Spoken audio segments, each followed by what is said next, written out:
네, 이번엔 기상팀의 김진두 기자와 함께 자세한 태풍 이야기를 나눠보겠습니다. 김 기자, 어서 오십시오. 네, 안녕하세요. 어서 오십시오. 아무래도 이제 피해 지역을 예상하려면 태풍의 경로부터 짚어봐야겠습니다. 태풍 지금 부산 남쪽 약 45km 해상까지 접근했습니다. 예. 부산의 김종호 기자가 비가 좀 약해졌다 그랬는데요. 예. 태풍의 중심이 가까이 다가오면서 조금 약해진 겁니다. 아. 그러니까 태풍이 빠른 속도로 부산과 창원 지역을 향해서 이동을 하고 있고 예. 시속 한 26km 정도의 속도로 이동을 하고 있기 때문에 예. 지금이 7시 40분 정도입니다. 그러니까 1시간 반 정도, 그러니까 9시를 조금 넘으면 부산이나 창원 근처 남해안에 상륙할 가능성이 상당히 높습니다. 그렇게 되면 부산과 창원 중 갈수록 비바람이 더 강해진다라고 보시면 되겠고요. 예. 이 태풍은 계속해서 내륙으로 들어와서 자정쯤에는 대구를 지납니다. 그리고 내일 새벽 3시에 경북 안동 부근에서 소멸합니다. 소멸한다고 해도 열대 저압부로 바뀌는 거고요. 예. 열대 저압부도 저기압 중에서는 가장 강한 저기압입니다. 역시 뭐 대비를 좀 잘 해야겠다는 생각이 듭니다. 예. 이게 태풍의 소형급이라고는 하는데 우리나라 중심을 관통하는 경로라서 피해가 꽤 클 것 같습니다. 어느 정도로 예상하시는지? 아무래도 내륙을 관통하는 태풍이고요. 예. 또 이 태풍이 많은 비구름을 몰고 오고 있습니다.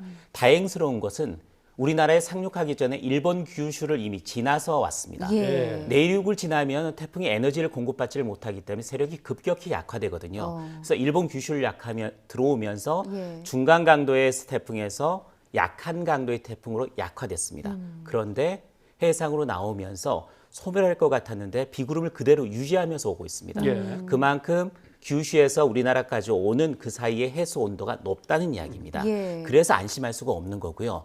비구름이 태풍 형태를 유지하면서 오기 때문에 지난달 다나스도 비구름의 형태가 없어졌는데 태풍 형태가 없어졌는데도 많은 비를 뿌려서 피해가 났거든요. 예. 지금 상태로 들어온다고 하면 다나스보다는 더 많은 피해가 날 가능성이 높고요. 예. 현재 부산과 울산, 경북 동해안 지역 쪽으로는 초속 20m 정도의 강풍, 그리고 시간당 20에서 30mm 정도의 강한 비가 내리고 있기 때문에 절대 안심할 수 있는 상황이 아닙니다. 네. 그렇군요.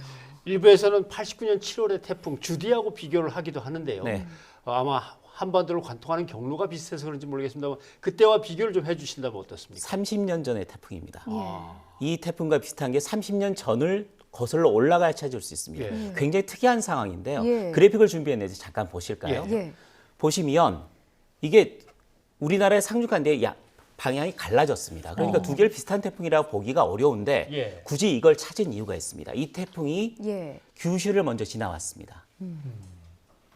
프란시스코도 규슈를 통과했습니다. 예. 그리고 남해안에 상륙했습니다. 여기까지가 비슷한 겁니다. 예. 왜? 시기적으로 문제가 있습니다. 7월 말에서부터 8월 초까지는 피서철입니다. 1년 중 더위가 가장 심한 때고요. 북태평양 고기압이 확장하는 시기입니다. 그거는 그런 말은 태풍이 우리나라로 들어오질 못합니다.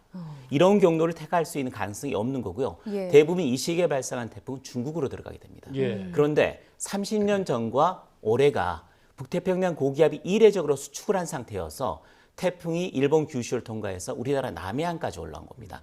이런 특이한 사례이기 때문에 기상청이 굳이 30년 전에 주디를 이번 태풍과 비슷한 태풍으로 추천을 한 겁니다. 네. 그럼 그때 당시 피해 상황은 어땠나요? 이때 우리 지금 나오는 크리스토퍼보다는 조금 더 강했습니다. 왜냐하면 일본 규슈에 들어갔다 나오는 시간이 짧았습니다. 예. 그렇기 때문에 남해안 지역으로는 300mm 정도 비가 왔고요. 예. 강풍도 초속 30m가 기록이 됐습니다. 네. 그런데 이제 다음 9호 태풍이 또 몰려온다면서요? 그게 문제입니다. 예. 우선 8호 태풍 오늘 밤부터 내일 새벽까지 그리고 영동 지방은 내일 오전까지는 좀 지켜봐야 됩니다. 왜냐하면 태풍은 태풍이고요. 아무리 약해도 태풍이고 죽어도 강한 저기압입니다. 그러니까 예. 내일 오전까지는 태풍의 영향권 그리고 저기압의 영향권에 드는 영남, 영동 지방은 경계를 놓치지 말아야 됩니다. 예. 8호 태풍이 끝나고 나면 방금 말씀하신 9호 태풍이 등장을 합니다. 그 태풍 이름이 레끼마입니다. 예. 예. 그런데 보시면 오른쪽 편에 또 하나 태풍 같은 모습이 보일 겁니다. 이게 열대 저압부였다가 오늘 오후 늦게 태풍으로 발달했습니다. 예. 10호 태풍입니다. 이름은 크로사입니다. 예. 두 태풍이 연속으로 같이 있으면 이 태풍들이 굉장히 발달할 수도 있고 한 태풍이 죽을 수도 있습니다. 예. 두 개의 태풍이 서로 연관성을 지니면서 발달하는 건데요. 이게 한 사나흘 정도 지난 뒤 예측 모델입니다. 이 태풍이 왼쪽에 있는 렉기마는 대만 위쪽으로 해서 중국 내륙쪽으로 들어간 뒤에 좀 약화가 되는 걸로 됐고요. 예. 아래쪽에 있는 10호 태풍은 일본 남쪽으로 향하면서 더 발달하는 모습으로 진전이 됐습니다. 지금 저 화면에 오른쪽 아래에 있는 이 붉은 원 그게 말씀하시는 10호 거죠? 태풍이고요. 예. 왼쪽 위쪽에 있는 부분들이 9호 태풍 9호 태풍. 렉기마입니다. 그런데 예. 이 모델을 지금 아무도 인정하지 않습니다. 예. 태풍이 두 개가 만들어진 상태, 그리고 그 앞에 8호 태풍이 있는 경우에는 이 태풍들이 어떻게 움직일지 현대 과학 기술로도 예측하기가 무척 어렵습니다. 그런데 이 태풍들이 우리나라 근처로 올라온다고 하면 슈퍼 태풍급입니다. 예. 굉장히 강력한 태풍이 될 수가 있기 때문에 예. 현재 예상으로는 중국 내륙으로 좀 들어갈 것 같습니다만은 이게 다시 나와서 우리나라 쪽으로 오게 된다면 다음 주 초반이 가능성이 있고 굉장히 무서운 태풍이 될 가능성이 높기 때문에 기상청이 촉각을 곤두세우고 있습니다. 네. 예. 그렇군요. 좀 계속해서 주시할 필요가 예. 있겠습니다. 말씀하신 대로 뭐 지금 경로를 예측하기가 좀 어렵다고 네. 하니까 예, 긴장이 되네요. 예.